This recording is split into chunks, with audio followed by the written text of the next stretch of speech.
এখন কষ্টে আছি। এখন এই যে জামাটা গায়ে দিছি একটা বান্ধবীর, তাও যে আমার নেই গায়ের, মানে কাপড় চোপড় নিজের একটা হ্যাঁ। মনের যে বাসনা সেগুলো পূরণ করার মতো কোনো আর্থিক ব্যবস্থা?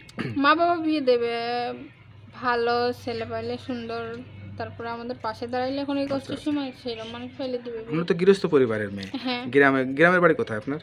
আমার গ্রামের বাড়ি রংপুর। সুপ্রিয় দর্শক, আসসালামু আলাইকুম। দেশ ও প্রবাসে যে যেখানে আছেন আপনাদের প্রত্যেককে শুভেচ্ছা জানিয়ে শুরু করছে আজকের প্রতিবেদন। দেখতেই পাচ্ছেন আমি আজকে নতুন একটি প্রতিবেদনে আসছে। আমার সামনে একটি হিজাব পরিত একটি আপু আজ আসছে। আসলে কি হয়েছে তার জীবনে বা কি বলতে চাই চলুন জানার চেষ্টা করি। আপু আসসালামু আলাইকুম। ওয়ালাইকুম সালাম। আপু আপনার নাম কি? নাম জুই ভাইয়া। জুই আপু, কেমন আছেন আপনি? আছি কোনো রকম রাখছে আল্লাহ। আচ্ছা, কি হয়েছে আপনার জীবনে, আসলে কি বলতে চান?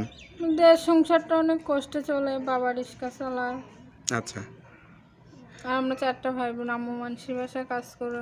মানে মা বাবা ফ্যামিলিতে সবাই আছে কিন্তু অভাবের সংসার। হ্যাঁ, আচ্ছা, পড়ালেখা করেন আপনি? পড়ালেখা করছি 7 পর্যন্ত। আচ্ছা, আপনি কি বড়? হ্যাঁ, আমি সবার বড়। আচ্ছা, এখন কি পড়ালেখা চলে না বন্ধ হয়ে গেছে? না, এখন চলে না, বন্ধ। এখন বন্ধ? কতদিন হলো বন্ধ হয়ে গেছে? অনেকদিন থেকে পড়ালেখা করি না। আচ্ছা আচ্ছা, তো এখন 7 পর্যন্ত পড়ার পর আর একটু পড়ালেখা করলে তো এসএসসিটা পাস করলে তো একটা মোটামুটি চাকরি বাকরি করে আপনি নিজের পায়ে দাঁড়াতে পারতেন। করতে পারি না, এটার জন্য সবাই কি তো কষ্ট করতে হয়? চায়, পড়ালেখা তো করতে পারি না। আচ্ছা আচ্ছা, তো এখন যেহেতু মা বাবা আছে তারা কি ভাবে আপনাকে নিয়ে? ভাবে যেহেতু মেয়ে যার বড় হইলে ভাবে ভালো একটা সুন্দর জায়গা দেখে তাকে বিয়ে শাদী করে দিবে, এইটাই ভাবে, আর ভাবে না কিছু। এটাই ভাবে। আপনি কি চিন্তা করেন? আমি চিন্তা করি আমার পাশে যে এসে দাঁড়াবে, এখন হেল্প করতে পারবে, সেইরকম মানুষ পেলে আমি বিয়ে শাদী করবো। হেল্প সহযোগিতা আসলে কার জন্য? মা বাবার জন্য? মা বাবার জন্য কি আমার নিজের জন্য? আমি এখন অনেকটা অভাবে আছি, যে কষ্টে আপনাকে আছি। বিয়ে করবে আপনি তো তার হয়ে যাবেন, তাহলে তো আর আপনার তাহলেও চিন্তা আমি নেই। তো এখন কষ্টে আছি। এখন এই যে জামাটা গায়ে দিছি একটা বান্ধবীর, তাও যে আমার নেই গায়ের, মানে কাপড় চোপড় নিজের একটা হ্যাঁ। মনের যে বাসনা সেগুলো পূরণ করার মতো কোনো আর্থিক ব্যবস্থা নেই, তাই না? না।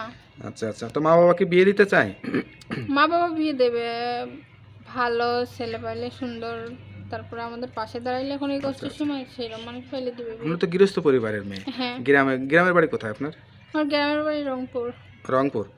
আচ্ছা আচ্ছা, তা আপনার সাথে কিভাবে যোগাযোগ করবে কেউ যদি বিয়ে শাদী করতে চায়? আমার মোবাইল নাম্বার? ফোন নাম্বার আছে, ফোন নাম্বার নাম্বারটা দিব। কি মুখস্থ আছে? আমার মুখস্থ নয়, আপনারা